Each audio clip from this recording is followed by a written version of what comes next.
joining us today at the Delusion Watery Quarantine Collective's ongoing reading of Anti-Oedipus. We're heading into Chapter 3.3, The Problem of Oedipus, and from here, I fully expect these chapters to start taking longer, for there to be more questions, more discussion. This is where the material so far has started to come together and starting to be applied, and it's going to start getting really fun. As always, if you are interested in our project, you can find us on Twitter at D&GQC. You can join us on Discord if you just search us anywhere. And if you like what we're doing, please jump over to Patreon. Every dollar counts to keeping us floating and to keeping things online here. And it's DGQC on Patreon. As we dive into the problem of Oedipus, which is section 3.3, do we have any questions leading up to this or anything people want to start with before I dive into the first bit of the reading? All right, I'm going to take that as a wonderfully excited absolutely. I'll begin to read then. The full body of the earth is not without distinguishing characteristics. Suffering and dangerous, unique, universal. It falls back on production, on the agents and connections of production. But on it, too, everything is attached and inscribed. Everything is attracted, miraculated. It is the basis of the disjunctive synthesis and its reproduction, a pure force of filiation or genealogy. Newman. The full body is the unengendered, but filiation is the first character of inscription marked on this body. And we know the nature of this intensive filiation, this inclusive disjunction, where everything divides, but into itself, and where the same being is everywhere, on every side at every level, differing only in intensity. The same included being traverses indivisible distances on the full body, and passes through all the singularities, all the intensities of a synthesis that shifts and reproduces itself. It serves no purpose to recall that genealogical filiation is social rather than biological, for it is necessarily biosocial inasmuch as it is inscribed on the cosmic egg of the full body of the earth. It has a mythical origin that is the one, or rather the primitive one too. Should one say the twins, or the twin, which divides and unites into itself, the nomo or the nomos. The disjunctive synthesis distributes the primordial ancestors, but each member of the primitive community is himself a complete full body, male and female, binding to itself all the partial objects, with variations that are solely intensive, and that correspond to the internal zigzag of the Dogon egg. Each one intensively repeats the entire genealogy for himself, and everywhere it is the same, at both ends of the indivisible distance, and on every side, a litany of twins, an intense filiation. At the beginning of La Renard, Michael, I'm going to ask you to pronounce that. Also this name, because I don't want to ruin it. Le Renard Pâle. And it's by Marcel Grell. Those are difficult to pronounce too. Marcel Griol and Germaine Dieterlen. Excellent, thank you very much. Those two sketch out a splendid theory of the signs of filiation, guide signs, and master signs of desire, intensive at first, which fall in a spiral and traverse a series of explosions before extending into images, figures, and drawings. The last section dealt with the idea of this primitive territorial machine and the earth, the way that territory was perceived. The idea of history being read as this universalized history. Moving into this section, it opens very quickly with the idea of the full body of the earth, the full body being all of its parts, all of its things, all of its intentions, even the images, figures, and drawings, the full body. It itself is not without distinguishing characteristics, talking about the different ranges, the areas of the territory as they exist, the way that things are differentiated, that we have this eternal one that all comes sort of from, to put it, that all things are sort of within, but the separation out, the birthing of a thing, the filiation, the having a child, being born, all of that, what we come out of and how we are born is inscribed on this as the first thing. It's a really poetic, deep passage. I'm very open if anyone has a opinion or thought on this section, on this passage. There's a lot said here. Yes, I suppose it's not birth per se, right? It's the things that basically construct what a birth is and how it takes place socially, right? Yeah. No, I think I probably shouldn't have used the term birth because I meant it more poetically than like human being pushed out of a birth canal kind of birth. The creation, the act of Genesis, I guess. Well, no, that is part of it, though. They're talking about part of the distribution of energy here is how birthing can be constructed socially, right? Because what we're seeing is how the distribution, how male, female, how that is itself caught up in the distribution of Newman, right? So the part of the recording process, part of the genealogical aspect of the affiliation and the alliance is it takes place here, right? So this part about differing only in intensity is really interesting. So this is, I mean, the problem of Oedipus, right?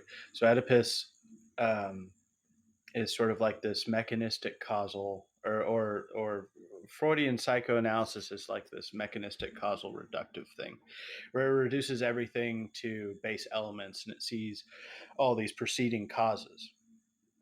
But here it looks like we're sort of getting rid of this linear A to B to C sort of thing, with this differing only in its intensities.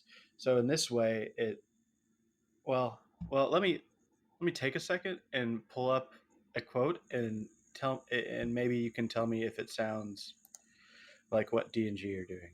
1 second, if you don't mind. I generally don't mind. I think Brooks instituted a new rule, right? All moments of silence will be filled in with excerpts from Finnegan's Wake chosen at random. Oh, Jesus Christ. No, we're not doing that.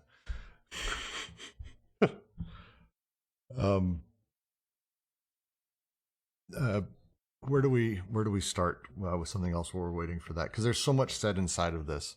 The question in there, why are they talking about twins? In what way do they mean that? I think they go into this a little bit more, but they're drawing on, and I don't know Marcel Real's work, but they're drawing on a particular myth from the Dogen to demonstrate what they're talking about. So in the previous section, like Brooks was saying, they talked about how Associus functions, what it's going to do, right, in terms of codification, in terms of territorialization. And even if we just say about birth, right, that's part of what we're seeing here is the filiative generation. But the Socius also, especially the Earth, also adds to fashion a memory, which is part of your alliance, kind of your ex-axis, if you will. And so the Dogen ache here, this is part of the fashioning of memory that the Socius does.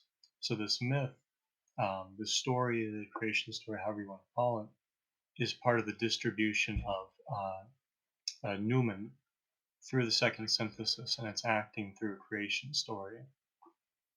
Well, and the creation story they're utilizing here, and they talk through it, they will use the term Dogon egg, not just here, but elsewhere, and they use the term Nomo or Numo.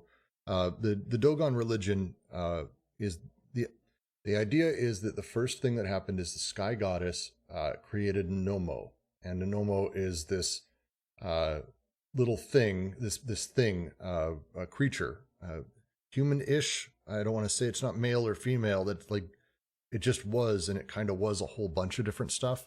But the first thing that it did is it basically multiplied itself into a whole bunch of different twins, and the twins had infighting amongst themselves, and because of this, one of them was sacrificed. There's a whole there's an amazing mythology around it, but a lot of the religion sort of is talking about sort of the bisection of man, bisection of people, the placement of people into twins that were opposing but also on the same side. Like Nomos is a group of beings, and it was a splitting and a multiplying. It's a fascinating sort of creation myth, but there's one of the reasons he's using that is to kind of run with it. Yeah, Boskerd posts the Wikipedia article. It's spot on. That's what it is. And Griel and I'm never going to say their names right. They're specifically the experts on the Dogon, and they're sort of everything. So that's why they're referenced here. The Nomo divided his body among men to feed them. That's why it is also said the universe had drunk of his body. The Nomo also made men drink, gave all his life principles to human being. The self-sacrifice. It's a pretty beautiful story, but it opens with them being twins and having that split. That's my assumption of why they sort of drive that home on the twins, the two voices, the biunivocalization. One is you're either one of or the other. Like they're really pushing towards that as a way to understand mankind for sure. Mm-hmm. Yeah, you got it. It's division and union, right? So whether we're taking them as twins or the twin, right? They're subdividing into each other, right? So I think you're right about that as it being an inclusive disjunction, because you can. It doesn't have to be the one anymore. It has to be the two, right? But I think, Ken, you found your, as always, you've got lengthy and copious highlights for us. I'm sorry. Yeah. So he says that it can, it can be totally arbitrary, the sequence of events A, B, C, D, insofar as the intensities can be the same or different or something. And then there's this one part. Right here. The final energetic view, on the other hand, sees the sequence thus: A, B, C are means towards the transformation of energy, which flows causalously from A, the improbable state, entropically to BC, and so to the probable state here. Probable state D. Here, a causal effect is totally disregarded, since only intensities of effect are taken into account. Yeah. So, I mean, does that resonate with what's being said here? I'm uncertain here, specifically. The way as I'm looking at this that he's talking about and being very particular is the sort of nature of instant understanding affiliation, a pure force affiliation or genealogy. Newman is kind of this natural thing. The full body is unengendered, but filiation is the first character of inscription marked on the body. The first thing we know is filiation, our lineage, our own genealogy. We know the nature of this intense affiliation, this inclusive disjunction where everything divides, but into itself, where the same being is everywhere, at every side, at every level, differing only in intensity. The way for us to be looking at who we are, how a creature understands its place, how we understand our place on the full body of the earth is, to me, he's talking here about not necessarily reversing the causal nature of energy, which I think is something we could definitely sort of debate about, but more about the birth or creation of what we might call agents or subjects in this space, and how the whole reality of our creation is not just biological. I don't have my mother or father just because of the general genetics, and that's passed on. It's the whole thing is also social. It is together that these things happen. It is all of these things are not being privileged. There is all of this constantly happening, and it's a matter of intensities is how we define them and separate them out. That's how I'm reading this section, this paragraph specifically. Yeah, that was great and very clear. So intensities are what, moments of affect? Affect would not be a terrible way to put it. Yeah. Okay. I think affect is actually a really specifically good way of putting it. Yeah, I would say affect. But they're saying that intensities, like in these different registers, so like filial, that they have a specific quality in the different territories they are, or whatever. Like do the filial intensities have the quality of being familial intensities? Or is it just like they're affects that have no real preformed quality, and it's just that you're within the frame of some sort of familial alliance that they're seen that way? Do you see what I'm trying to ask? Yeah, so it's all production here, right? So that it's not even just that they're seen that way, right? We're talking about how memory is fashioned and actually distributed during the second synthesis. And as you start getting into intensity, you're passing into voluptus, right? So you're getting into consumption and consummation. But yeah, I think what I would say to that is with the filial, right? You have the alliance because they coordinate together, right? They're part of the same distribution, or rather, they're distributed with each other. I think is probably the easier way to say that. I'm actually going to step in because I see where you're going, Jeff. I'm going to say I'm going to take another angle because what they're being very particular here to talk about is we have to talk about it in the context of where it is in the text. We're talking about around the nature of territorial inscription, where the socius is the full body of the earth and savagery, as they call it.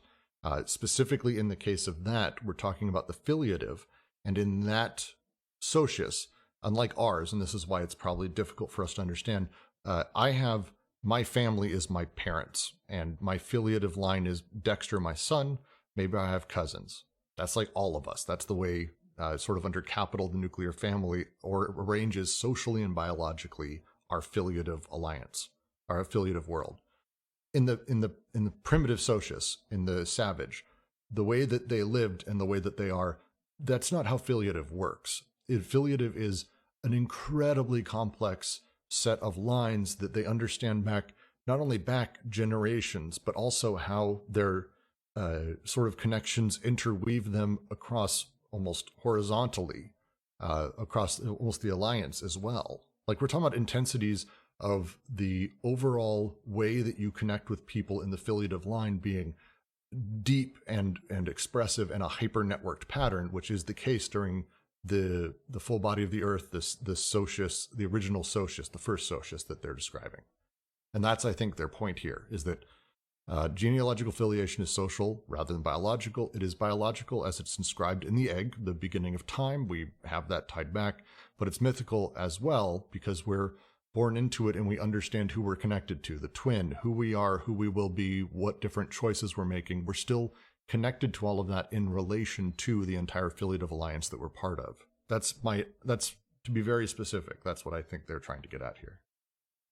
And that's I may be skipping ahead because I know it's coming in the next one, but like they're ending and then they move in. I'm gonna read the next, like, because it's like a half a paragraph. It's just a few lines.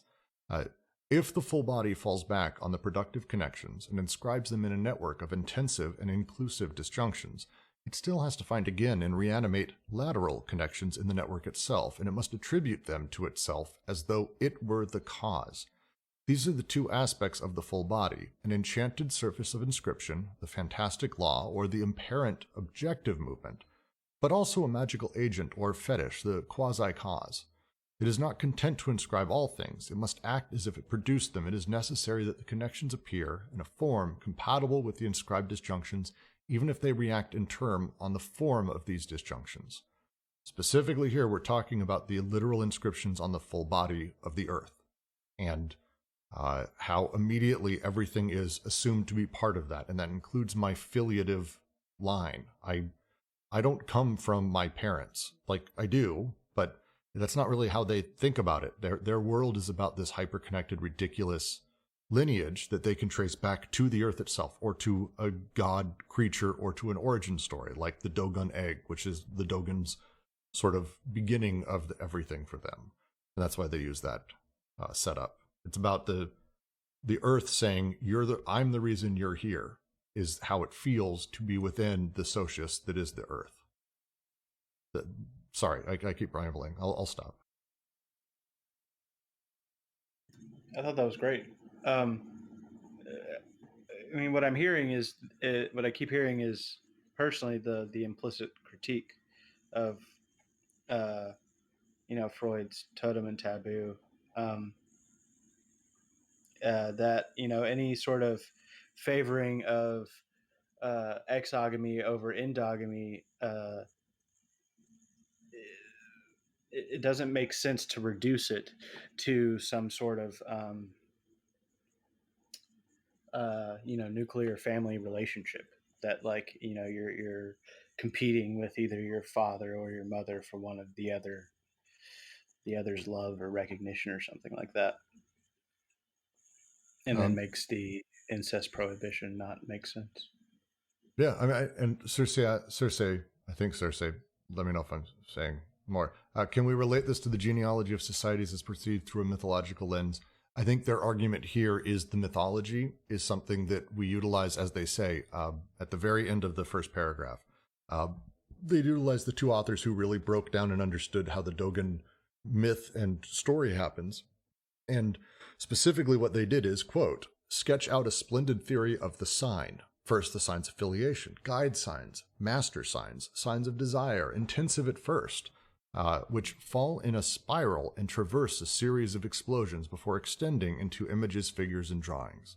The poetry here is about the mythology coming from still this demand that everything is fall back on. It has been fallen back on by the full body. That's an awkward way of saying it. The full body has fallen back on all of this, on the productive connection, and has inscribed them into the network of intensive and inclusive disjunctions.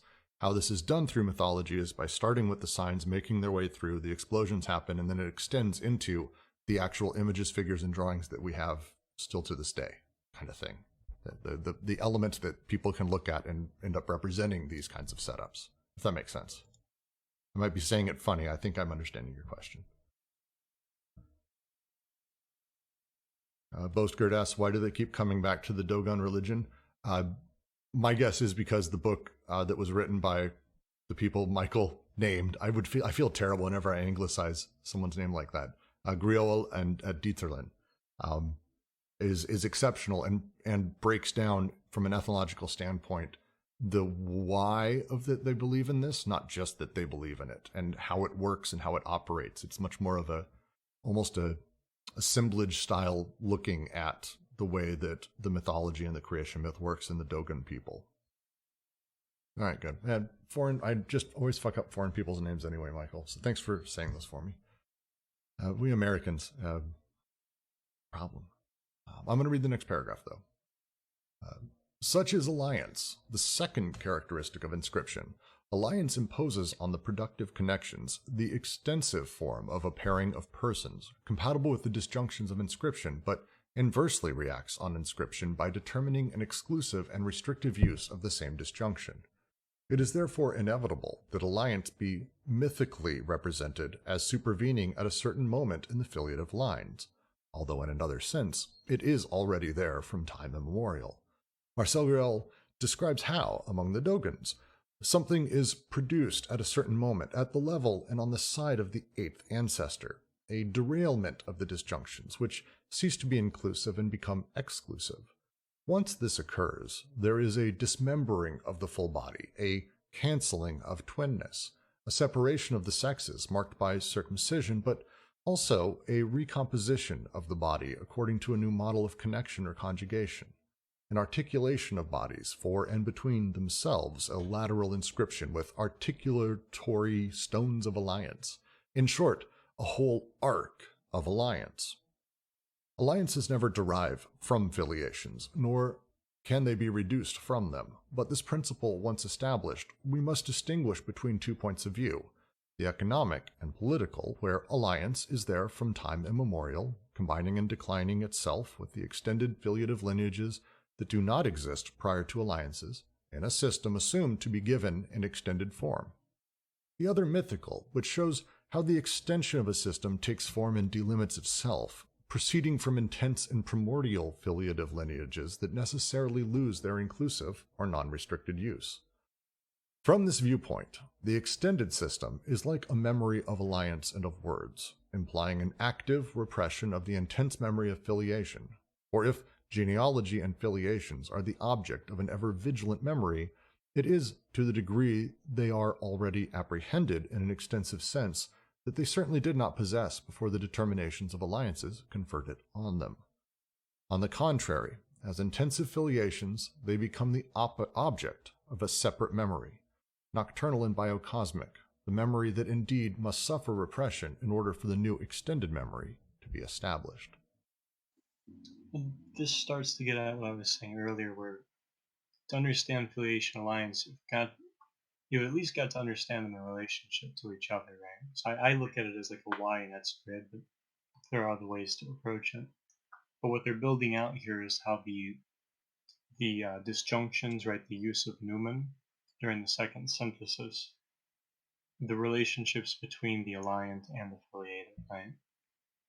And here they bring in the two sides of it, and the talks about how alliances, they don't derive from filiations. Again, they say the same thing, that you can't deduce alliances from filiation. But the way that they work, one is economic and political, where alliances from time immemorial, blah, blah, blah. The other is, like, the way to sort of have that lens and be able to look at it, I think is kind of the point of this. The Dogons again being invoked because once you have the twinness, which at the time, the twins don't really have drastically different, like when they start, it's not like, it spits out 4 sets of twins and each one is wildly different. They're twins. They're intended to be like copies. It's intended to talk about the duality of man. It's intended to have that kind of feeling. But at some point, after the divisions and after the fights and the one troublemaker, which is kind of the idea of the Nomo, they split off and they become separated. They become man-woman. They become father-child. They become leader, and like it grows and it becomes, how does he phrase it in here? The derailment of disjunctions, which cease to be inclusive but become exclusive. Once this occurs, there's a dismembering of the full body, a canceling of twinness, a separation of sexes, but also recomposition of the body according to a new model of connection. What they were before that, not sexless, they were both sexes, which isn't the same thing as being sexless. They also weren't like hermaphroditic. They were both in that odd sort of way that only a myth really can be, really fascinating.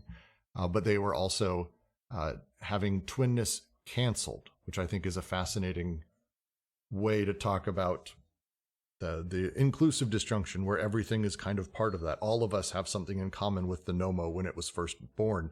As it divided and as it separated out, as they did this, suddenly I look at myself, I go, oh, I have a penis, I'm a man, I am like that Nomo, is what he's talking about here. And it's a really interesting idea to say that that's the dismembering of the full body. That is the moment when we've separated ourselves out. That's when we've removed the body from the organs, so to speak. I like it. I'm always fascinated by their language around this, because it's the idea of myth. The memories of genealogy and filiation are already apprehended in the extensive sense that they did not possess before the determinations of alliances conferred it on them. That they all come together. Deleuze says in Logic of Sense and a few others that the moment you are part of language, language comes as a whole. You can't sort of be part of the world of language. I think Lacan said the same thing. Like, once you're in it, and that's it. And this is kind of that. Once you're in alliances and once you've, apprehended that and made it part of you with that memory, it all comes together. Comes at once, if that makes sense.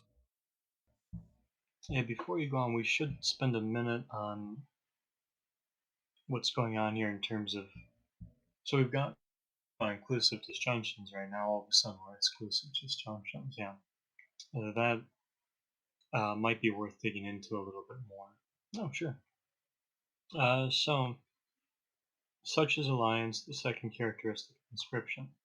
Alliance imposes on the productive connections the extensive form of a pairing of persons compatible with the disjunctions of inscription, but inversely reacts on inscription by determining exclusive and restrictive use of the same disjunctions. It is therefore inevitable that alliance be mythically represented as supervening at a certain moment in affiliative lines, although in another sense it is already there from time immemorial. So right, you're seeing kind of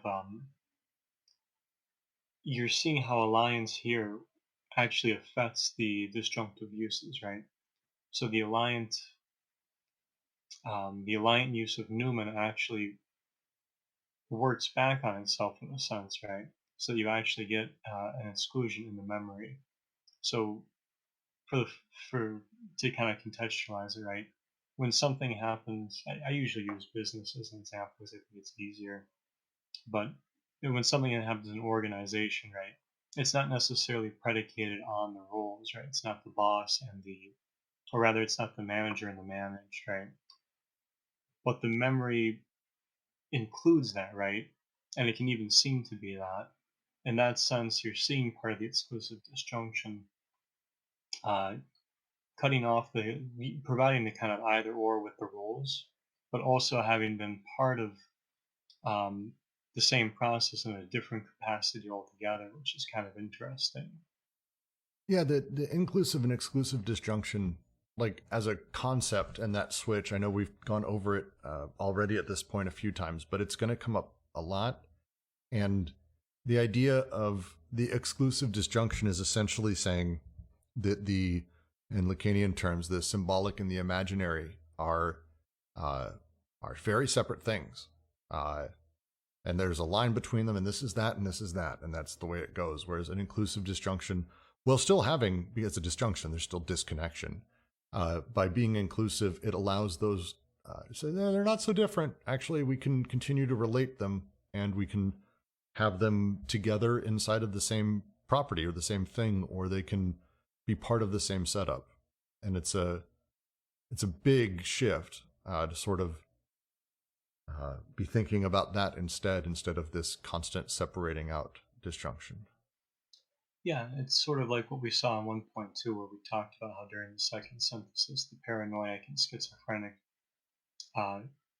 work through and with each other, right? So you're seeing how the alignment and the affiliative or the inclusive and exclusive disjunctions actually are part of the coordination, right? Remke also asks, I guess she was curious about the role of repression here, citing, from this viewpoint, the extended system is like a memory of alliance and of words, implying an active repression of the intense memory affiliation. How does it imply a repression of the memory affiliation? So this is kind of interesting because they do this elsewhere. In fact, where I always reference the diagrams, they do this same kind of, I guess I would call it a rhetorical move. So if you notice, they're saying from this viewpoint, they're going to go on, right, and then say, on the contrary, as intensive affiliations, they become an object of a separate memory, nocturnal and biocosmic, the memory that indeed must suffer repression in order for the new extended memory to be established. So there's a little bit more going on here. Yeah, and it's going to actually, Rimka, that is going to get teased out a lot more in the next few paragraphs. Ojat says, so inclusive disjunction synthesis is like the gelling of otherwise different terms, like an emotion.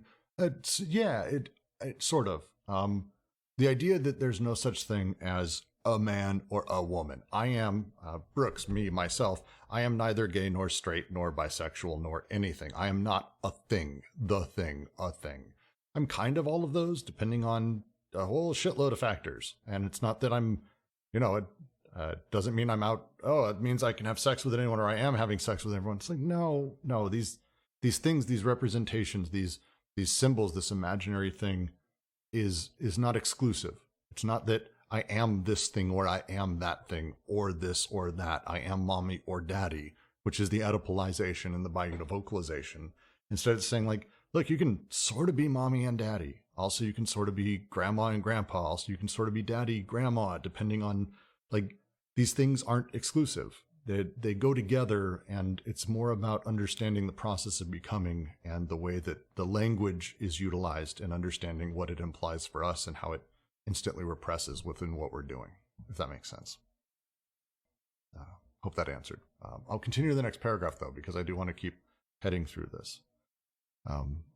We can better understand why the problem does not in the least consist of going from filiations to alliances, or of deducing the latter from the former.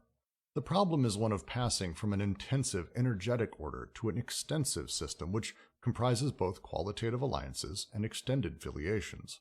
Nothing is changed by the fact that the primary energy of the intensive order, the numen, is the energy of filiation, for this intense filiation is not yet extended and does not yet comprise any distinction of persons, nor even a distinction of sexes, but only pre-personal variations in intensity, taking on the same twinness or bisexuality in differing degrees. The signs belonging to this order are therefore fundamentally neuter or ambiguous, according to an expression employed by Leibniz to designate a sign that can be positive as well as negative. It is a question of knowing how, starting from this primary intensity, it will be possible to pass to a system in extension where the filiations will be filiations extended in the form of lineages, comprising distinctions of persons of parental appellations, or the alliances will be at the same time qualitative relations, which the filiations presuppose, as much as vice versa. In short, the ambiguous intense signs will cease to be ambiguous and will become positive or negative. Little bit more explained out what I was just saying about how we aren't really anything. The idea of twinness, again, going back to the Dogon and their the first god, the way that they sort of behaved. We are sort of both, but at some point through this, we do separate ourselves out. Like, what is that? How does that work? Because it's where we came from, where we're going, our literal genealogy, and then our alliances, which are the rest of the sort of larger social network and how they interact. It's a great paragraph. I'm actually wanting to jump to the next one, unless anyone has a comment, because the next one is more, this may be seen clearly again, which I kind of like diving straight to. All right. This may be seen clearly in a passage from Levi Strauss explaining for the simple forms of marriage the prohibition of parallel cousins and the approbation of cross cousins. Each marriage between two lines, A and B, bears a positive or negative sign, according to whether this couple results from a woman being lost to or acquired by line A or B. When he says line here, he means like lineage, familial lineage. In this regard, it is not important whether the regime of filiation is patrilineal or matrilineal. In a patrilineal or patrilocal regime, for example, quote, related women are women lost, women brought in by marriage are women gained. Each family descended from these marriages thus bears a sign, which is determined, for the initial group, by whether the children's mother is a daughter or a daughter-in-law. The sign changes in passing from the brother to the sister, since the brother gains a wife, while the sister is lost to her own family. End quote. But, as Levi Strauss remarks, one also changes signs in passing from one generation to the next. It depends upon whether, it depends upon whether, from the initial group's point of view, the father has received a wife, or the mother has been transferred outside, whether the sons have the right to a woman or owe a sister. Certainly, in real life, this difference does not mean that half the male cousins are destined to remain bachelors.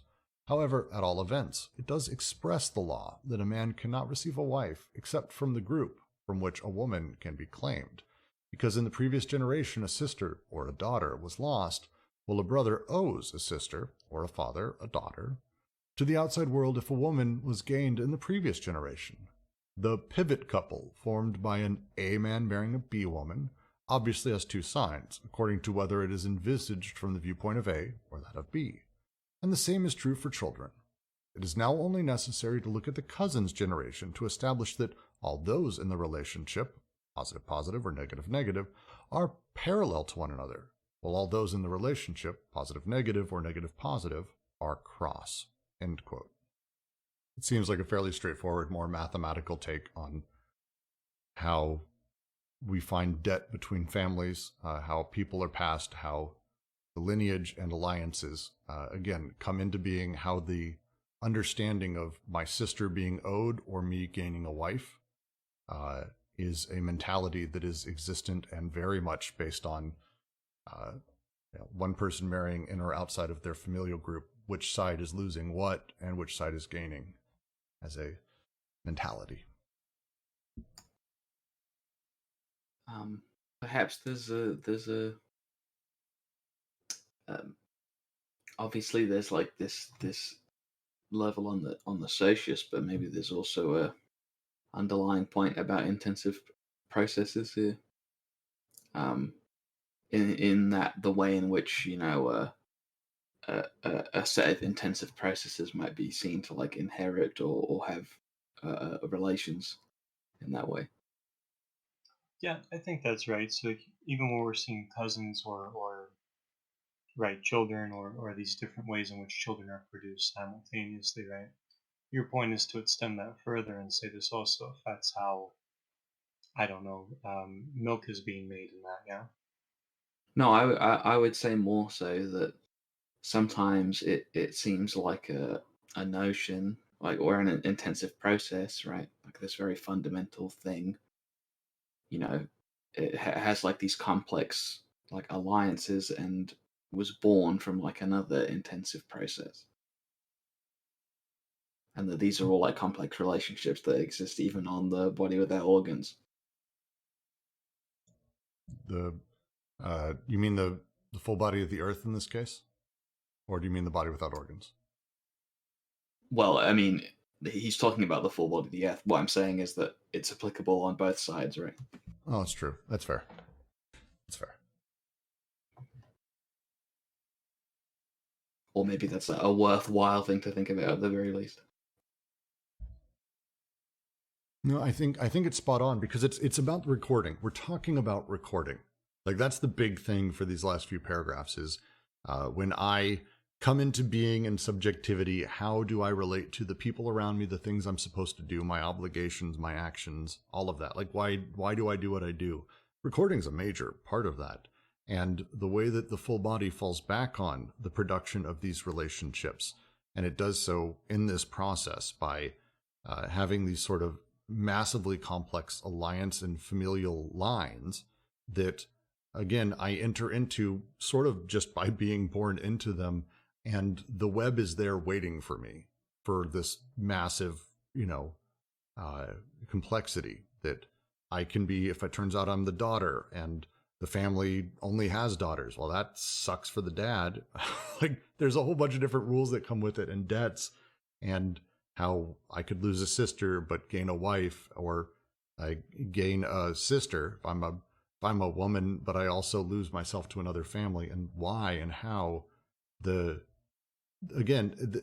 way I find this and how I pass into this is in their minds not a series of exclusive disjunctions, but instead inclusive series of intensities that I'm passing into this and that I'm becoming part of with this whole thing.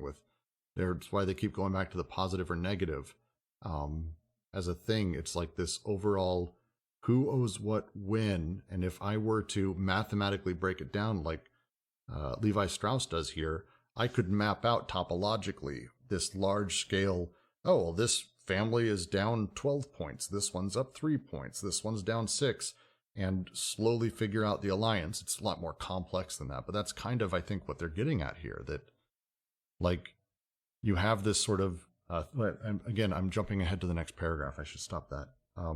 I think that's what they're pointing out, that Levi Strauss has had as this sort of natural mathematical setup for the entire thing.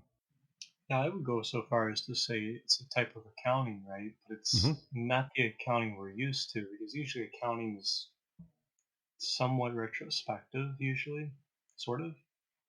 But what we're seeing here is, and this is their point with the myth at the end of that paragraph where they write about the different signs in that. Here we go. Guide signs, master signs, signs of desire, intensive at first, which fall in a spiral and traverse a series of explosions before extending to images, figures, and drawings. So this is like accounting that is productive, right? So the distribution is happening upon the connections and the intensities that are going to be consumed, right? And it's happening in terms of this codification, which is one of the things the socius does. So distribution, marriage, and all of that, they're constructed and as well as the norms that attend them, are constructed through this this kind of accounting system. But what makes it particularly unique is it's still got flows. So these pluses and these negatives, this comes with blockages. This comes with it's sort of like a relay system, right? It comes with openings and closings. It comes with pushes and pulls. Yeah, I'm now thinking about what parents like. I think I would probably say the way that the body without organs operates here inside of this specific socius, I'm uncertain. Even the term body without organs, like what we talk about when we mean that, I think you and I both we have the same general definition of what that is. I'm uncertain that that exists in the same way in this space, because the whole reality is that the socius sets that up. Like, the body without organs is telling me who I am and what my relations are between things and what relations are between stuff. I'd be hesitant to say that the socius doesn't do that for people under both the savage, the earth socius, and the despot. That's sort of determinate by your social layout rather than by any sort of BWO. Like, the socius is the one that tells you how things relate, rather than you having your own body without organs as a unique subject. I don't think it exists in the same way. It's worth debating, but that's just some quick thoughts. I think we have to be really careful, because I would have said that they were both pre-codeterminate, right? Because obviously, whatever your own subjectification is going to affect the way that you see the socius, and whatever the socius is going to affect your subjectification. Yeah, as I've been thinking about this more. That's what Guattari says about it, at least, when it comes to the 4 types of unconscious, which I don't want to go too into here. But Guattari Fridays, 5 p.m. PDT. But yeah, as I've been got a plug. But as I've been thinking about it more, I think the big thing is how the relationships get constructed, right? So how the socius is going to produce the subject. Like you're saying, you're absolutely right. The viewpoint of the subject is going to be conditioned on those 3 syntheses, yeah. But I think the major thing is going to be, and this is what they're doing, right, with this system of flows and blockages, connections and disconnections, through this, what I'm calling an accounting system, but it's just Leibniz, right? So it probably is more mathematical than it is financial. But it serves that purpose. And so with that, and to your point about the way that processes produce other processes, right, it fits into this this construction of relationships and, in some sense, construction of conditions too. This would be a worthwhile discussion for us to have at some point. I like this. It's a thing I'm completely not certain of. I think I agree with you, though, overall, webcam. I do. I'm just trying to think about how to specifically voice that when we talk about, the determinate nature of the socius and how it operates. Because I think they've said things like that the socius inside of the socius inside of the first socius overdetermines desire, and as such almost overwrites the body without organs. I think they even said something like the body without organs can only exist in capitalism. I'm going to have to find these quotes. I will find stuff like that. It is a good discussion. I'm going to put a note down for that. Starting to get into Heidegger territory here. I know. Being in the world, the body without organs in the socius. We have a Heidegger reading group for a reason. It didn't happen out of nowhere. I mean, it sort of did at first, and then it's like, oh shit, this is actually not bad. Yeah, it's a whole thing. Yeah, all right, we'll get through that. But that's, I still think overall, I think it's a fair thing to say that right here he's talking about sort of this very specific way Levi Strauss puts the issue of lineage and filiation and alliances, and how it becomes a positive, negative, and assigning values very quick as, leaving or going.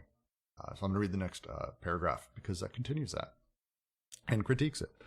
But once the problem is put in this way, it is less a question of applying a logical combinative apparatus governing an interplay of exchanges, as Levi Strauss would have it, than one of establishing a physical system that will express itself naturally in terms of debts. It seems to us very significant that Levi Strauss himself invokes the coordinates of a physical system, although he sees this as nothing more than a metaphor. In the physical system, in extension, something passes through that is of the nature of an energy flow, negative or positive, positive, negative, or something does not pass or remains blocked, positive, positive, negative, negative. And something blocks or, on the contrary, causes passage, something or someone. In this system, in extension, there is no primary filiation, nor is there a first generation or an initial exchange, but there are always and already alliances, at the same time as the filiations are extended, expressing both what must remain blocked in the filiation and what must pass through in the alliance. I don't necessarily have a ton. I think it's a fairly crisp thing. I'll try it. We try to analyze every paragraph. To him, the positive, positive, negative, negative is not a metaphor. What Deleuze and Guattari are doing here is they're saying, no, there's more than that. That there is this energy, this exchange that's happening, and that it's always happening, that there was no first, which I really like. Nor is there, in the system of extension, there is no primary affiliation. There is no, hey, the first thing that you're part of. It's like, no, and this is not the first deal that anyone's done. You enter into the system, there are already alliances, there's already flows, there's already positive, negative, negative, positive, positive, positive, negative, negative, etc., all of that. As the filiations are extended, expressing both what must remain blocked in the filiation and what must pass through in the alliance. It's already decided by the time sort of you come into it. I really like that. It's a really crisp critique and really simple, and I think, again, makes their point that they're trying to get at here about the socius and how it organizes the production and how it claims it for itself rather than these people being part of it as a setup. Born into debt, very much. Is that far off, generally? Yeah. Maybe I'm not sure when the paragraph will give you, when the section will give you the opportune moment, as our friend Jack Sparrow likes to say. But I think this does get into what you were saying about the critique of taboo and totem. So at some point, maybe it'll be a good opportunity to expand on that. But one of the big things here, right, is to your point about endogamy and autogamy, right? Like, well, what makes all of that possible, right? And, why would there be a norm for it to be good or bad, right? How does an ethics get constructed through this? Or rather, in attendance with it, right? Because it's a simultaneity in my perspective. And that's kind of what you're seeing here, right? That's why I say it's like an accounting system, or Deleuze and Guattari say it's not a metaphor, right?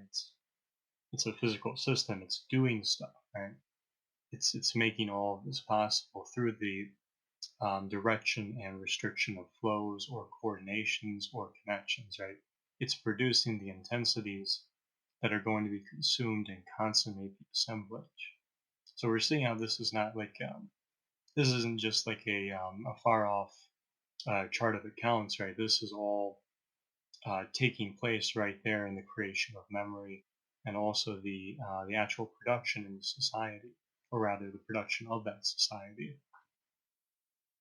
I will continue to the next paragraph as we move a little bit further. But again, more Dogon, so be ready for more Dogon. The essential is not that the signs change according to the sexes and the generations, but that one passes from the intensive to the extensive, that is to say, from an order of ambiguous signs to an order of signs that are changing but determined. It is here that resorting to myth is indispensable, not because the myth would be a transposed or an inverse representation of real relations in extension, but because only the myth can determine the intensive conditions of the system of production included, in conformity with indigenous thought and practice. That is why a text of Marcel Grill's, which looks to myth for a principle that would explain the avunculate, seems decisive to us, and seems to avoid the reproach of idealism that usually greets this kind of attempt. We have a similar view of the recent article in which Adler and Cartry return to the question. These authors are right in remarking that Levi Strauss's kinship atom, with its four relationships, brother-sister, husband-wife, father-son, maternal uncle-sister's son, presents itself as a ready-made whole from which the monster as such is strangely excluded. Although, depending on the circumstances, she can be more or less a kinswoman. I said monster, didn't I? Why did I say monster? Jesus. So, boy, Seems like it might be something edible. Yeah, it's a Freudian little thing there. All right, I'll say it again. Presents itself as a ready-made whole from which the mother, as such, is strangely excluded. Although, depending on the circumstances, she can be more or less a kinswoman, or more or less an affine in relation to her children. Now, this is indeed where the myth takes root. Myth that does not express, but conditions.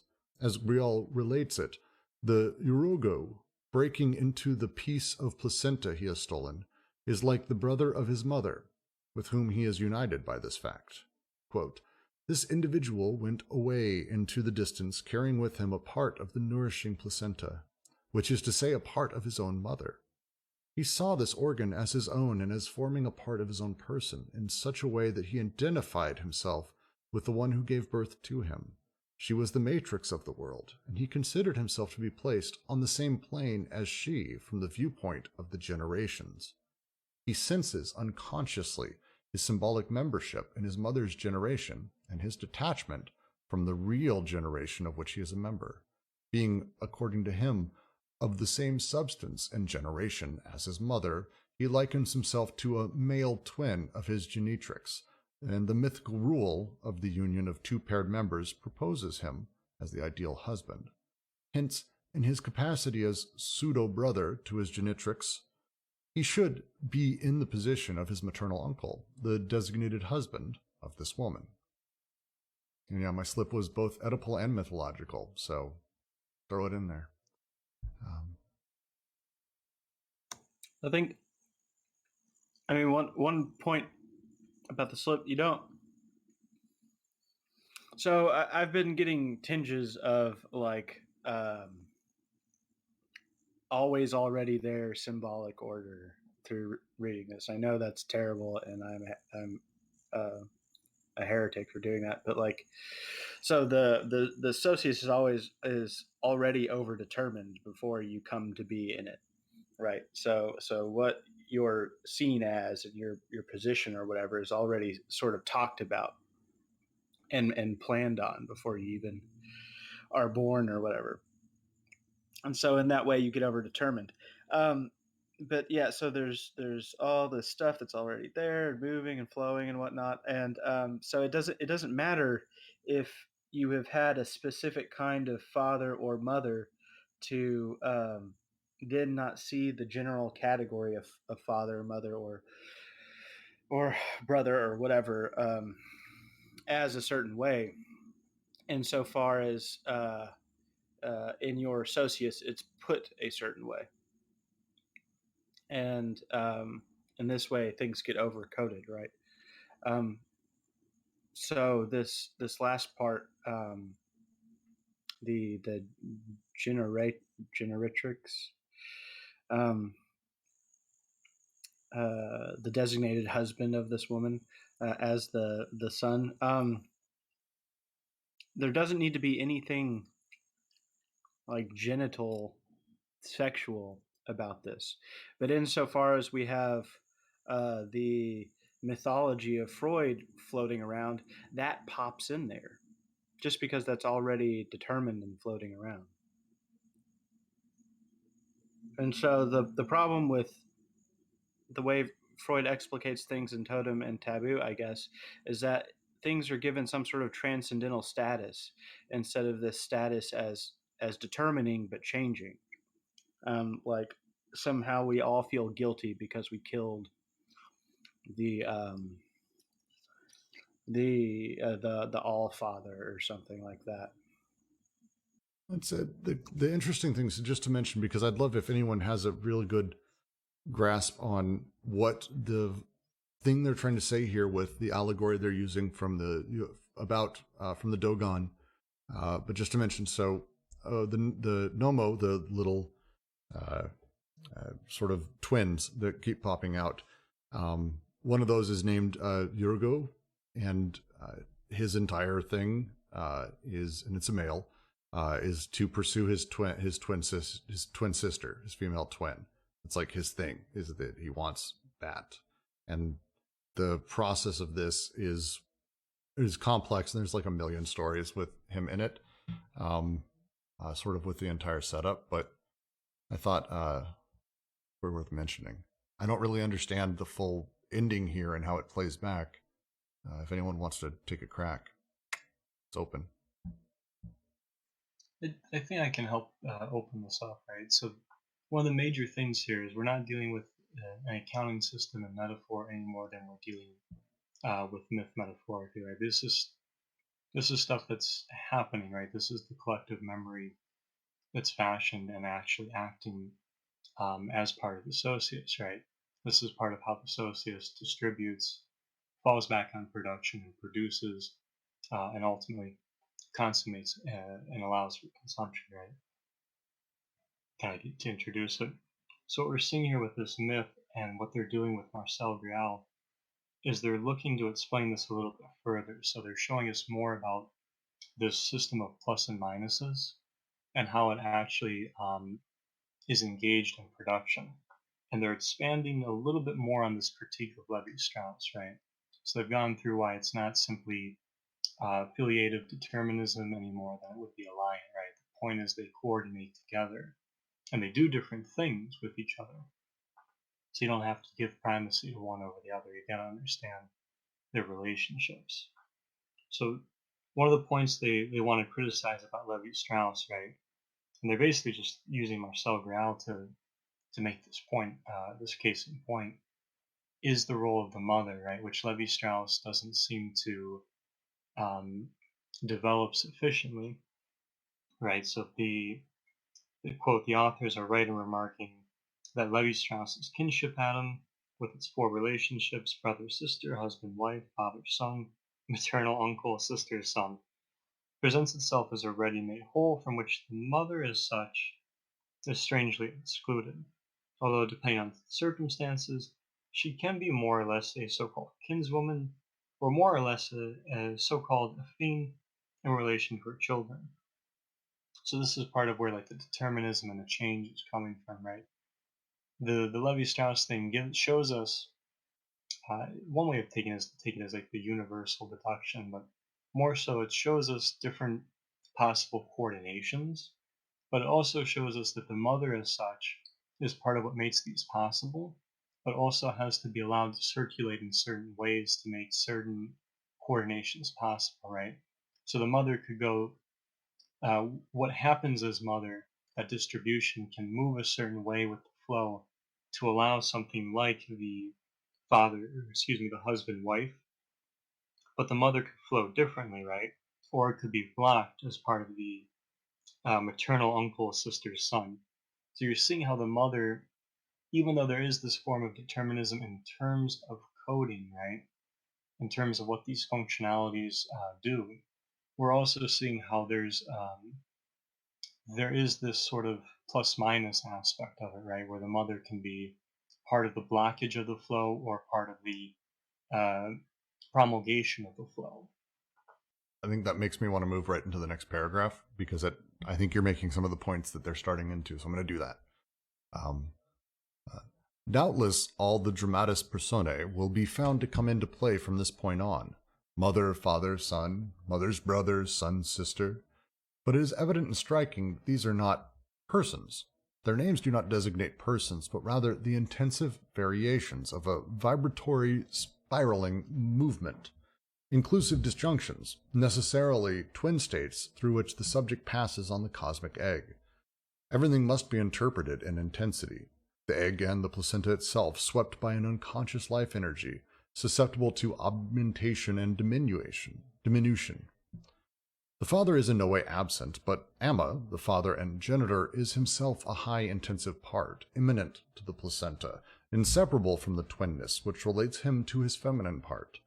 And if the Urugu son carries away a part of the placenta in his turn, it is in an intensive relationship with another part that contains his own sister or twin sister. But aiming too high, the part he carries away makes him the sister of his mother, who eminently replaces the sister and to whom he becomes united by replacing Amma. In short, a whole world of ambiguous signs included divisions and bisexual states. I am the son, and also my mother's brother, and my sister's husband, and my own father. Everything rests on the placenta, which has become the earth, the unengendered, the full body of anti-production, where the organ's partial objects of a sacrificed nomo are attached. It is because the placenta, as a substance common to the mother and the child, pardon me, a common part of their bodies, makes it such that these bodies are not like cause and effect, but are both products derived from this same substance, in relation to which the son is his mother's twin. Such is, indeed, the axis of the Dogon myth related by Griol. Yes, I have been my mother, and I have been my son. It is rare that one sees myth and science saying the same thing from such a great distance. The Dogon narrative develops a mythical Weismanism, where the germinative plasma forms an immortal and continuous lineage that does not depend on bodies. On the contrary, the bodies of the parents as well as the children depend on it. Whence the distinction between two lines, the one continuous and germinal, but the other discontinuous and somatic, it alone being subjected to a succession of generations. T.D. Lysenko employed a naturally Dogon tone, turning it back against Weisman to reproach him for making the son the genetic or germinal brother of the mother. The Morganist Mendelians, following Weisman, start from the idea of the parents and are not genetically the parents of their children. If we believe their doctrine, parents and children are brothers and sisters. Is there a paragraph break in anyone's text, or am I going to read this entire page? I have a paragraph text, and I don't think it would be wise to continue because the following paragraph is also a page long in mine. So good God. All right, fair. I'll stop there. So to get it started, right? So the last point they made in the preceding paragraph was getting into the role of the Matrix, right? So they're all good Baudrillardians. They went out and saw Neo's movie. No, of course they didn't do that. More so, it's the Matrix in terms of the system of possibilities, but also how they actualize, right? So, and this is one of my favorite points they make, right? It's not so much about somebody being a father, right? This is an ontological point. It's about the father as an intensity in its distribution and subjectivity, right? We're talking about how the bodies rely on these disjunctions, right? Rely on libidinal energy, right? So the three syntheses more precisely for what they're going to do, but also for their, right, that functionality, their subjectivity, and the connections and relationships, right, and the disconnections for that matter. So we're seeing here how the possibilities, but also how they actualize, into, all bound up in codification, have this kind of matrix function, right? Particularly expanding on the way the mother fits into that. Yeah, and I think, a large part of this is, again, them diving deep into this idea. Levi Strauss, and please correct me if I'm wrong on this, because I'm not super read in Levi Strauss, they mentioned it earlier, his sort of 4 quadrants of people that matter, the kinship atom, the brother, sister, husband, wife, father, son, maternal uncle, sister, son, the 4 relationships. He considered those to be determinate, that they are the same everywhere, that there is a sort of way that society works. And this is the base level of all of it. And this was his idea. And their argument is strongly against this concept that it is not the same everywhere, that we have, a generalized way that things work, but it isn't that the bodies or the names are identical, and how they operate is not identical, that it's significantly more contingent than that, I think. Well, look at how the memory functions here, right? So we're seeing how the Dogon myth mates father and mother as these intensities, right? As what they do, makes that possible, right? And that's, I think, really critical, because this is helping to show us how the socius functions in this construction, right? In this assemblage.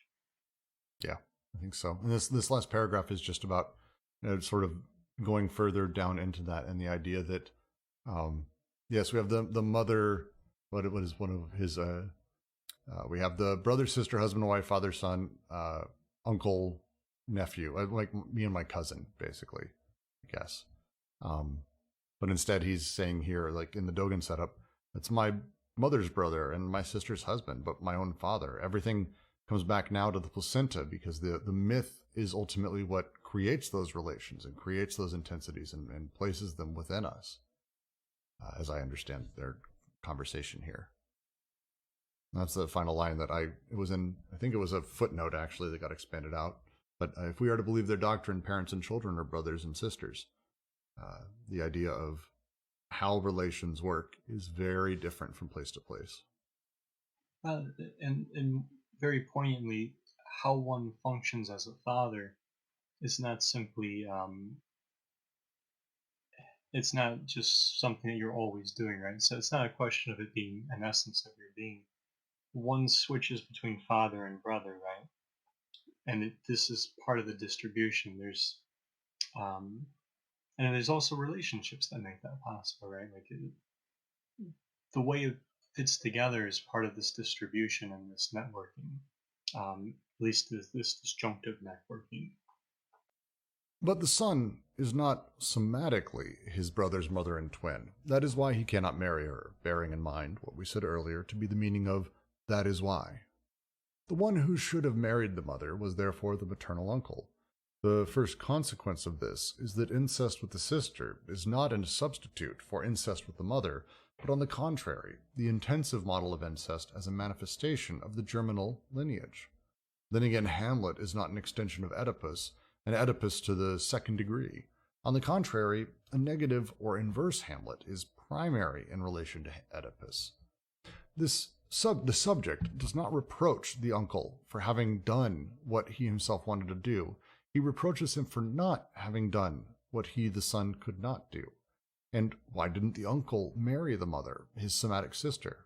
Because he must not, except in the name of this germinal filiation, marked by ambiguous signs of twinness and bisexuality, according to which the son could have done it as well, and could have been himself this uncle in an intense relationship with the mother twin. The vicious circle of this germinal lineage closes, the primitive double bind. Neither can the uncle marry his sister, the mother, nor from that moment can the son marry his own sister. The Urigu female twin will be delivered over to the nomos as a potential affine. The somatic order causes the whole intensive scale to collapse again. Actually, if the son cannot marry his mother, it is not because he is somatically different. He's somatically from a different generation. Arguing against Malinowski, Levi Strauss has demonstrated convincingly that the mixing of generations was not in the least feared as such, and that the incest prohibition could not be explained in this manner. This is because the mixing of generations in the son-mother case has the same effect as their correspondence in the case of the uncle-sister. That is, it testifies to one and the same intensive germinal filiation that must be repressed in both cases. In short, a somatic system in extension can constitute itself only insofar as the filiations become extended, correlatively to lateral alliances that become established. It is through the prohibition of incest with the sister that the lateral alliance is sealed. It is through the prohibition of incest with the mother that the filiation becomes extended.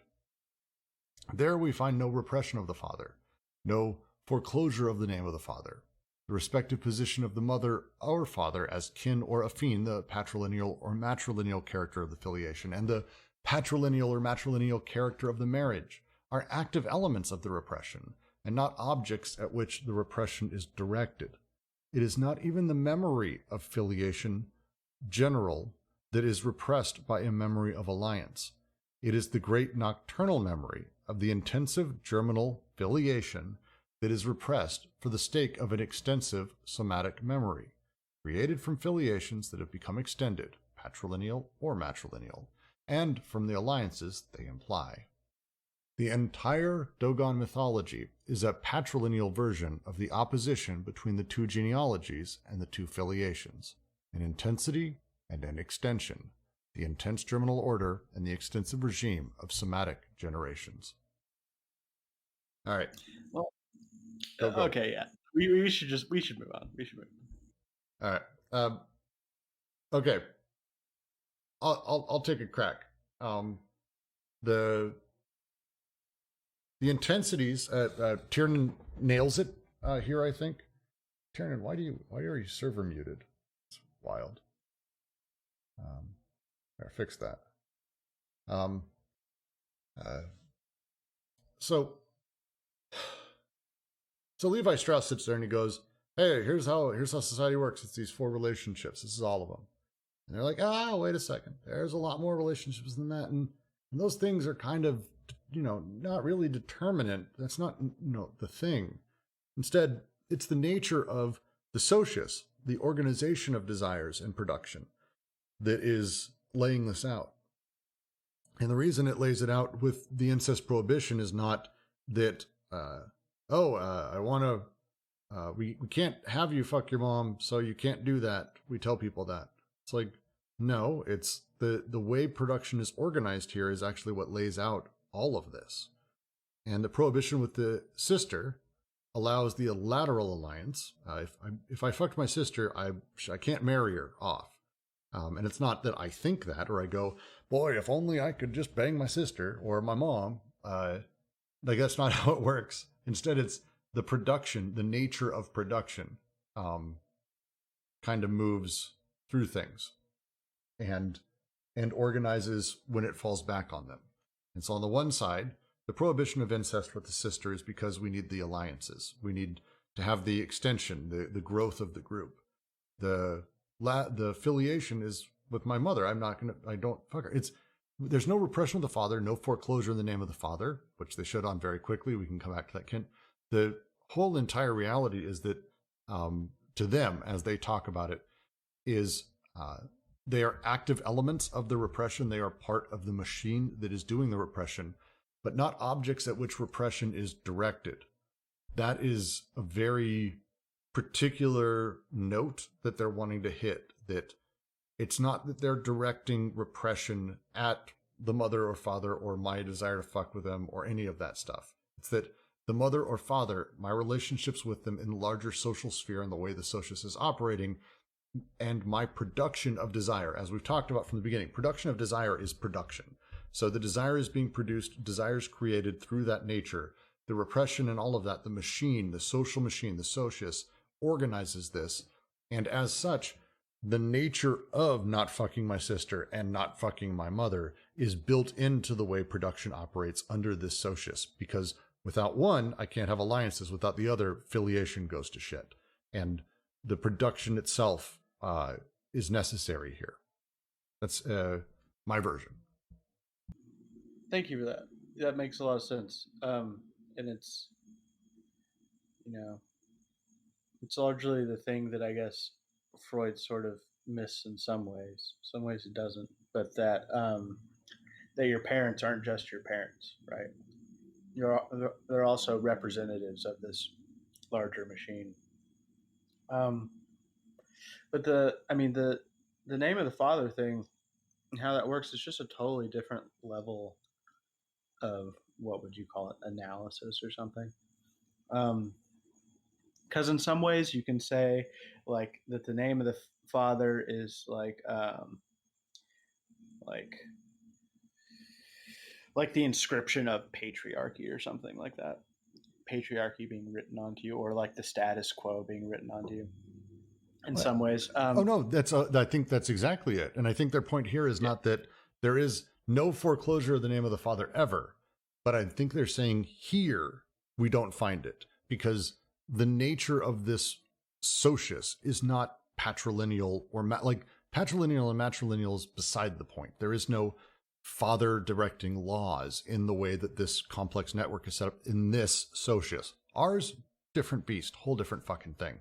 But this socius specifically, this is how it's making it. It's a different, as Jack said, it's a different double bind. It's a different everything. This is the nature of production of desire here. And so when they say, like, there we find no repression of the father, no foreclosure in the name of the father. They're not saying there in the human psyche. They're saying in this socius.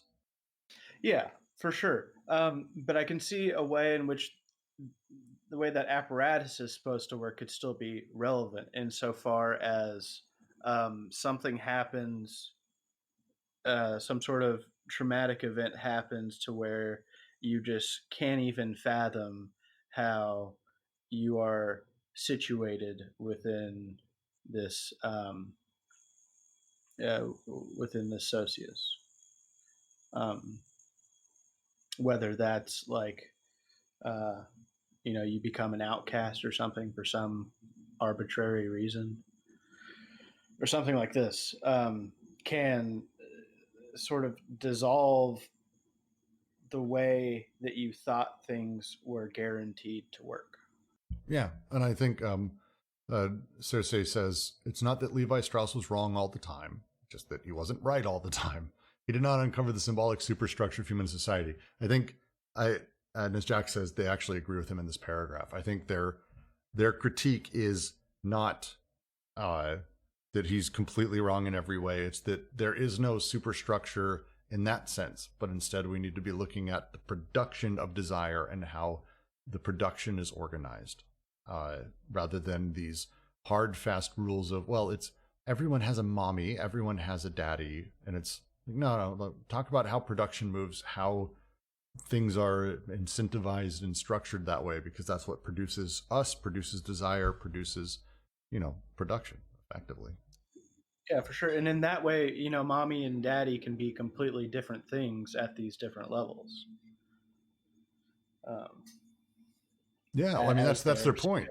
Yes, that's their entire point about the twinness or bisexuality, that the way that daddy is not my father. The name of the father would therefore be a thing, actually, if father was a thing. And that's, I think, their argument against Levi Strauss. It's not daddy, it's not mommy, it's these coextensive familial and alliance relations that, basically have their incentivization structures that the socius falls back on, tells us how production is made, and we fall in line, and our repression does as well.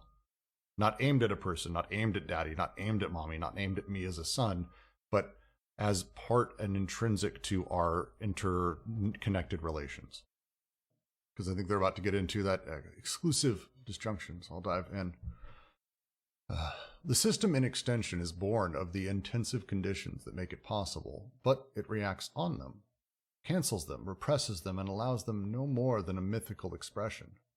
The signs cease to be ambiguous at the same time as they are determined in relation to the extended filiation and the lateral alliances. The disjunctions become exclusive, restrictive. The either or else replaces the intensive either or. The names, the appellations, no longer designate intensive states, but discernible persons.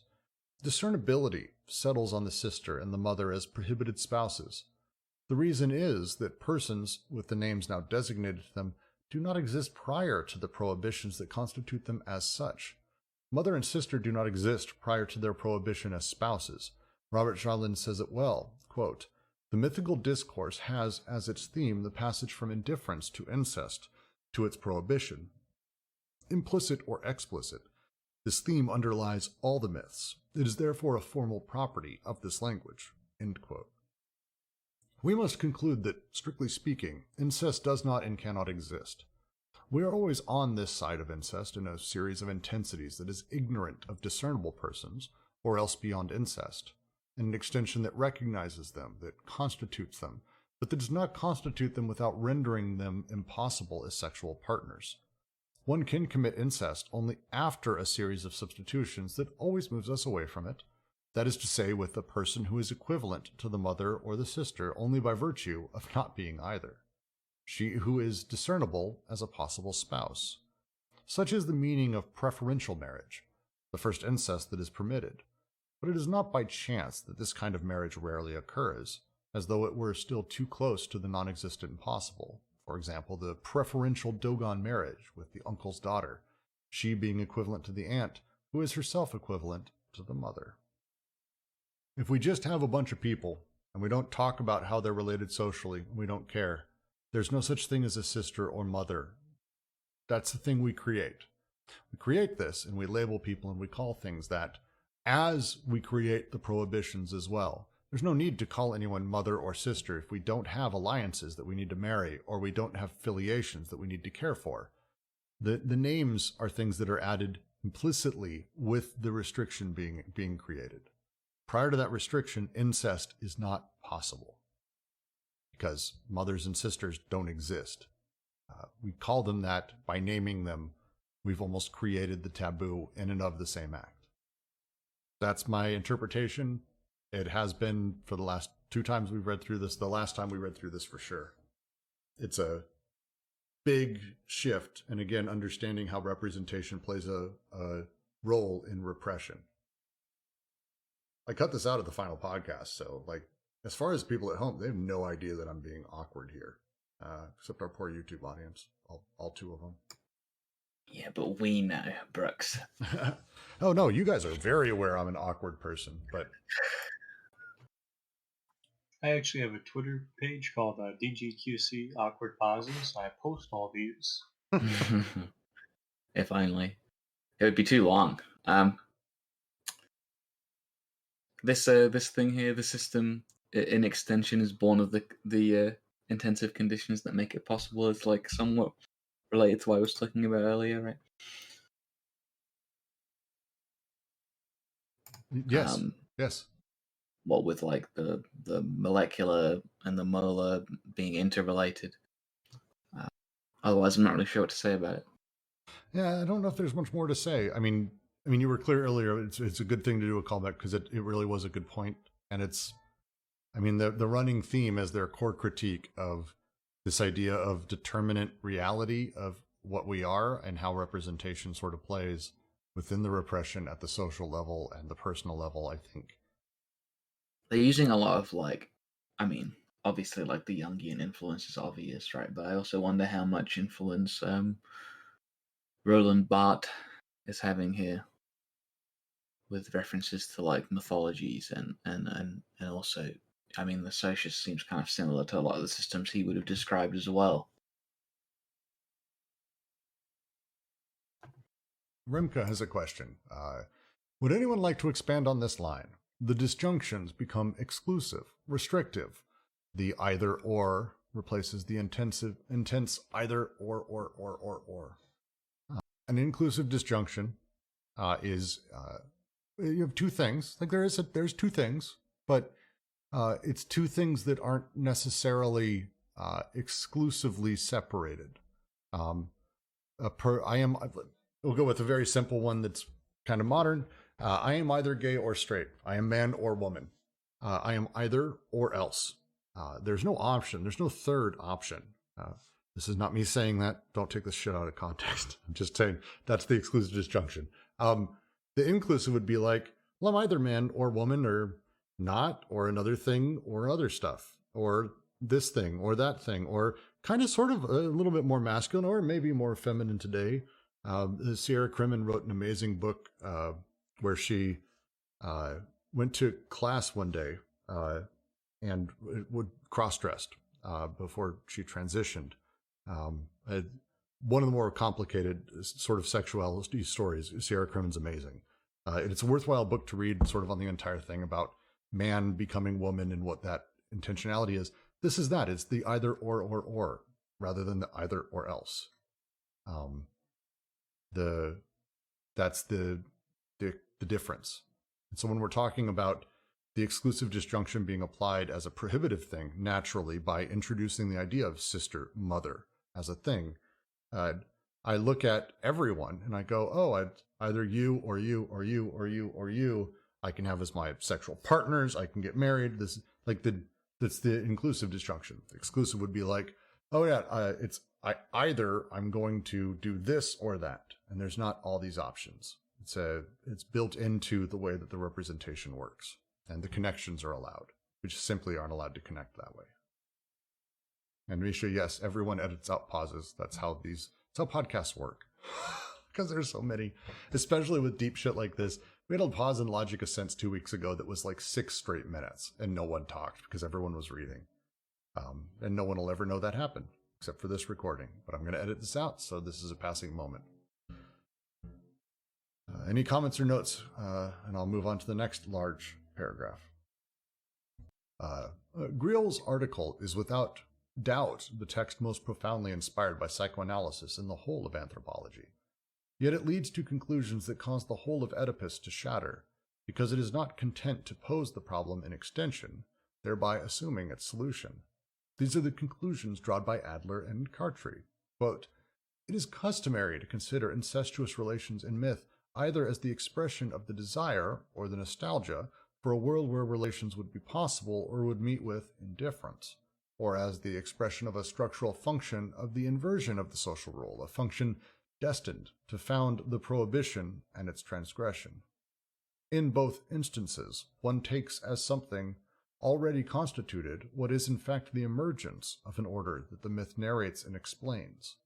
In other words, one reasons as if the myth placed on the stage persons defined as father, mother, brother, and sister, whereas these roles belong to the order constituted by the prohibition. Incest does not exist." End quote. Incest is a pure limit, provided that two false beliefs concerning the limit are avoided.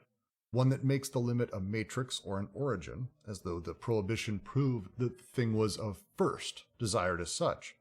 Another that makes the limit a structural function, as though the supposedly fundamental relationship between desire and law were manifested in transgression.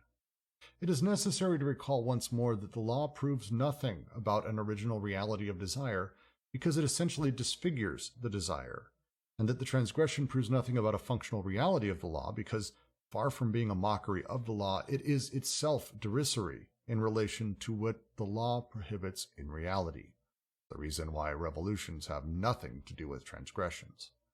In short, the limit is neither a this side of nor a beyond. It is the boundary line between the two. Incest, that slandered shallow stream, always crossed already and not yet crossed. For incest is like this motion. It is impossible. And it is not impossible in the same sense that the real would be impossible, but quite the contrary, in the sense that the symbolic is. That last bit, we'll have to dig into a little bit there, quite a bit. But the line here again, incest doesn't exist prior to the creation of itself. The idea behind the Oedipal complex, as they've talked about through this and as Freud wrote, is the idea that I want to fuck my mom because I'm not allowed to, that it's forbidden. The forbidden part of it is what makes it so sexy to me. And that isn't really the drive between it, as it works. It's not that that's the thing. They're also saying that it's not a first desire, that primordially I want to fuck my mom and that's my most important thing to me. Instead, their argument, as I said in the last one, the one before, and they're through this entire section, is that in a place where we do not have mother-daughter as a thing, there's no reason to have an incest prohibition. People don't have a desire naturally. They might fuck their moms, like in that whole thing, but it's not like, oh, I want to do it. Oh, I'm not allowed to. Now I really want to.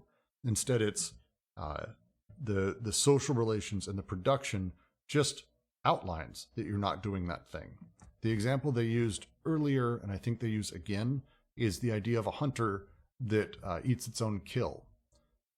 In primitive societies, that's seen as a significant faux pas. Also not a thing that really happened. Like, it's just not. It's something that happens now, but back it just wasn't. And they cite some things. There's some interesting books on it. Hunters would go out, they'd get their kill. They wouldn't just immediately start a fire, and eat everything and take the leftovers back to the group.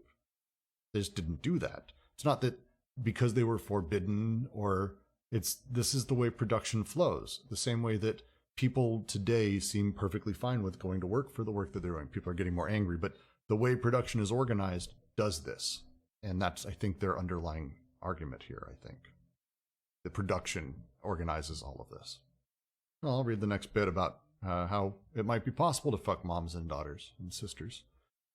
Because why not? What does it mean to say that incest is impossible? Isn't it possible to go to bed with one's sister or mother? How do we dispense with the old argument, it must be possible, since it is prohibited? The problem lies elsewhere. The possibility of incest would require both persons and names, son, sister, mother, brother, father. Now, in the incestuous act, we can have persons at our disposal, but they lose their names inasmuch as these names are inseparable from the prohibition that proscribes them as partners, or else the names subsist and designate nothing more than a pre-personal intensive state that could just as well extend to other persons, as when one calls his legitimate wife Mama or one's sister his wife. It is in this sense that we said we are always on the side of it or beyond. Our mothers and our sisters melt in our arms. Their names slide on their persons like a stamp that is too wet. This is because one can never enjoy the person and the name at the same time. Yet, this would be the condition for incest. Granted, incest is a lure. It is impossible, but the problem is always deferred. Is that not the nature of desire, that one desires the impossible? At least, in this instance, the platitude is not even true. We are reminded how illegitimate it is to conclude from the prohibition anything regarding the nature of what is prohibited. For the prohibition proceeds by dishonoring the guilty, that is to say, by inducing a disfigured or displaced image of the thing that is really prohibited or desired. Indeed, this is how social repression prolongs itself by means of a psychic repression without which it would have no grip on desire.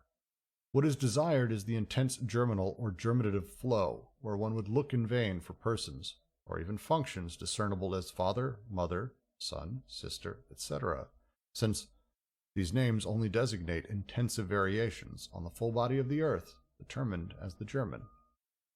Now, how is this an entire fucking page paragraph for everyone? Because this PDF has been pissing me off lately. Yeah, it ends it, but why is this? All right. It is always possible to use the term incest as well as indifference to incest for this regime composed of one and at the same time being or flow, varying in intensity according to inclusive disjunctions. But that is precisely the problem. One cannot confound incest as it would be in this intensive non-personal regime that would constitute it, with incest as represented in extension in the state that prohibits it and that defines it as a transgression against persons. Jesus Christ, that sentence. Jung is therefore entirely correct in saying that the Oedipus complex signifies something altogether different from itself, and that in the Oedipal relation the mother is also the earth, and incest is an infinite renaissance. He is wrong only in thinking that he has thus transcended sexuality. The somatic complex refers to a germinal implex.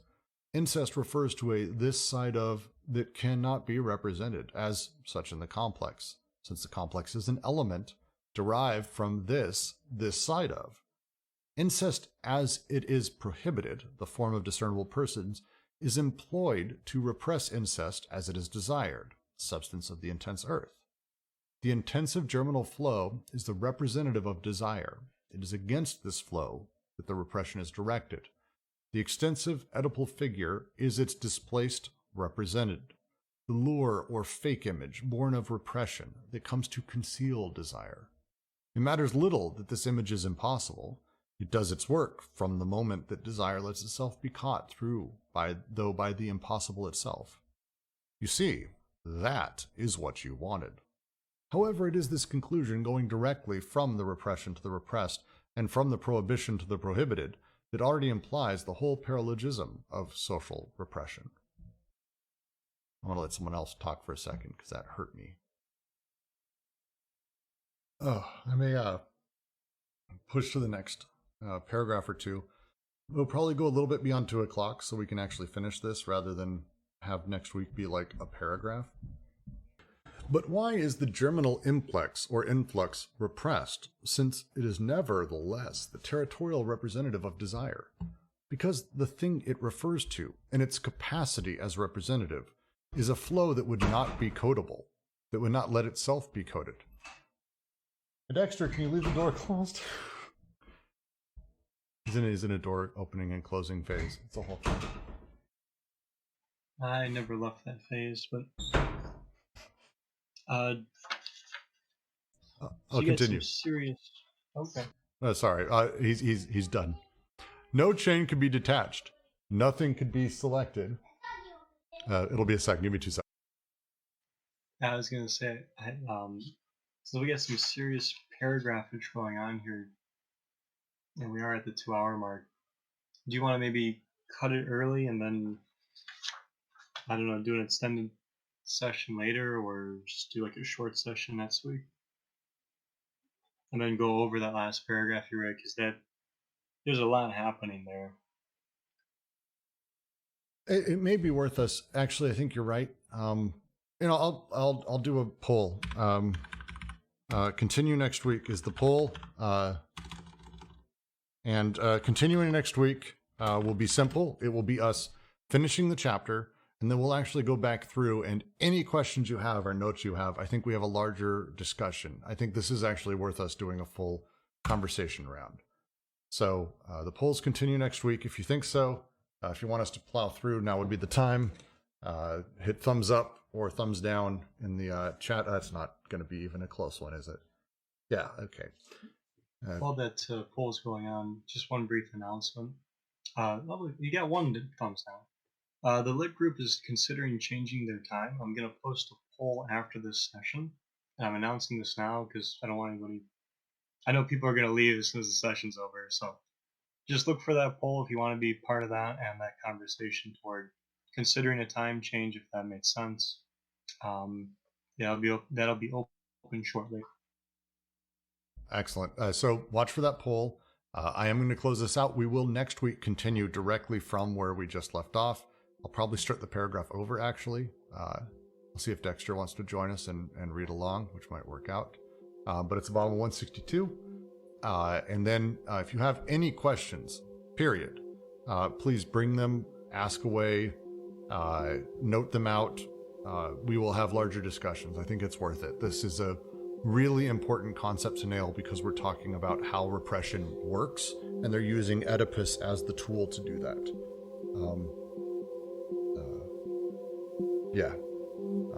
We can hang out here for a minute, seriously, if you want, but I'm going to go ahead and close out the stream. Thank all of you for joining us.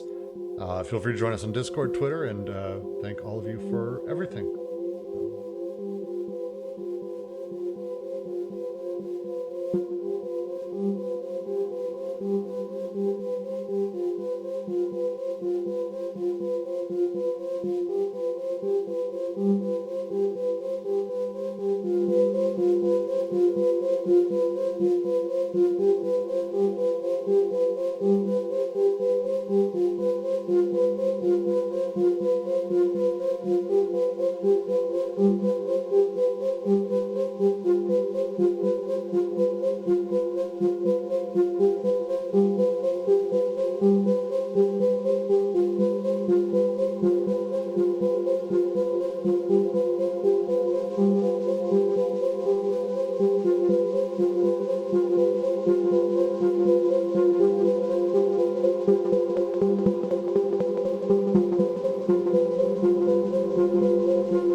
Mm-hmm.